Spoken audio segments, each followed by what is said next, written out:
મિત્રો ભીહું ચારવાનું કામ ચાલી રહ્યું છે. એસક્યુસની આ ભીહું આપણી સરે છે. એમ ઢારુમાં રખડવાનું હોય.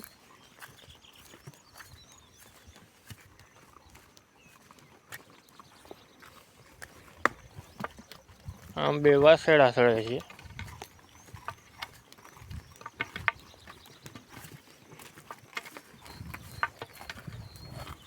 મચ્છર ને માઇક બહુ છે ને તે ભાગ્યા ભાગ થાય છે તારે.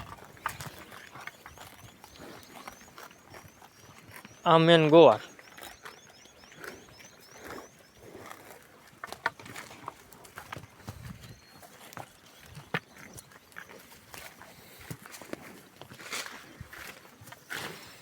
ના આપણા સકેડા